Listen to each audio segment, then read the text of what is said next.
5টা প্রশ্ন। তার 1 নাম্বার ফার্স্ট আউয়ালান প্রথম প্রশ্ন হলো আন উমরিহি ফিমা আফনা, তোমাকে 60 বছর 70 বছর 100 বছর হায়াত দিয়েছিলাম, এই পুরা লাইফটা তুমি কোন কাজে ব্যয় করেছ? শুধু কি দুনিয়ার কাজেই ব্যয় করেছ নাকি কিছু সময় আমি আল্লাহর জন্য ব্যয় করেছ? মুসলমান ভাইরা রে আমার, আমাদের পুরা লাইফের হিসাব হবে, হায়াতের হিসাব হবে।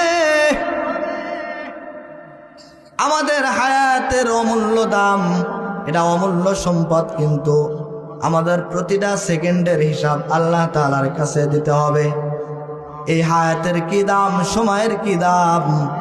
বিশ্বনবীর হাদিসের ভিতরে আছে, তালহা ইবনে উবাইদুল্লাহ রাদিয়াল্লাহু তাআলা আনহু তিনি পয়গম্বরের দরবারে গিয়ে বলতেছে, ও পয়গম্বর,